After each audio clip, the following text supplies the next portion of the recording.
Hey, what's up guys? It's Tide, and today I'm going to show you guys how to do loop scratching on the XDJ-RX. So if you're familiar with loop scratching, it was popularized by James Abila, and he would do it on the CDJ-1000s with the FX-1000.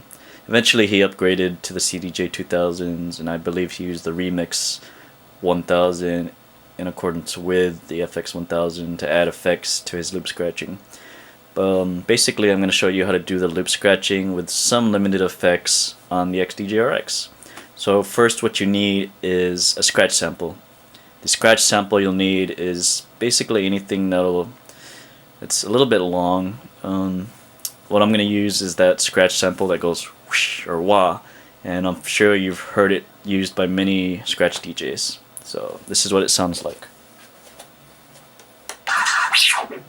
Oop, let's take it out of loop.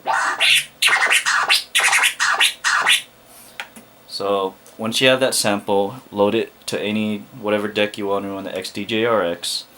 Once you have it loaded, you're going to press loop in at the beginning of the sample, and towards the end of the sample you're going to press loop out, so it makes that sound.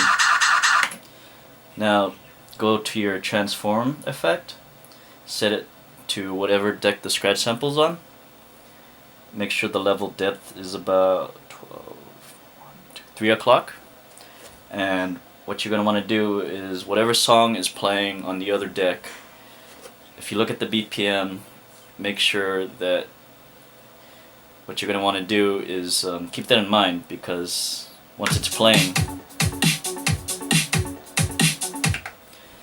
you're going to tap the tap button, but first set the beat effect to deck 2, and then what you're going to want to do is while the song's playing you're going to tap the tap button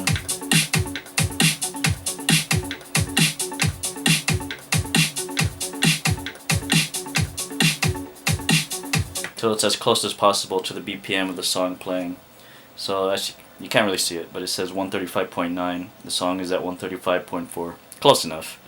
So now that you have that set, make sure you take the time of the effect, set it to about 115.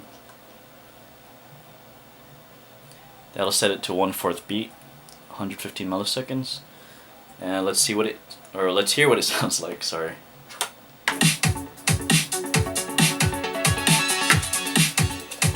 I have it on loop just for demonstration purposes.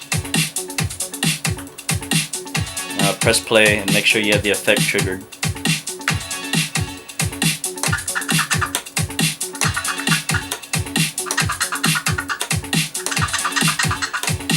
So what you can do is you can mess around with the platter while the loop scratch sample is playing.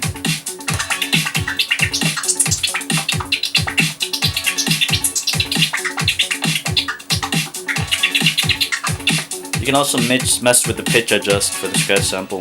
I have it set kind of fast.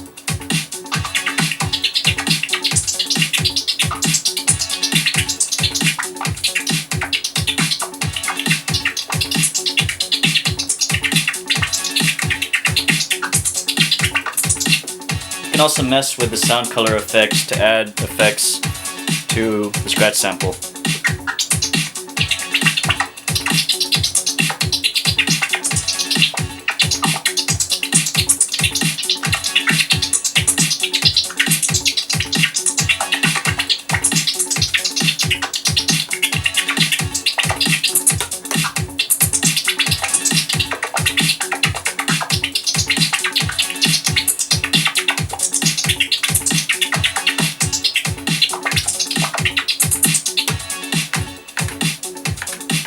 And there you go.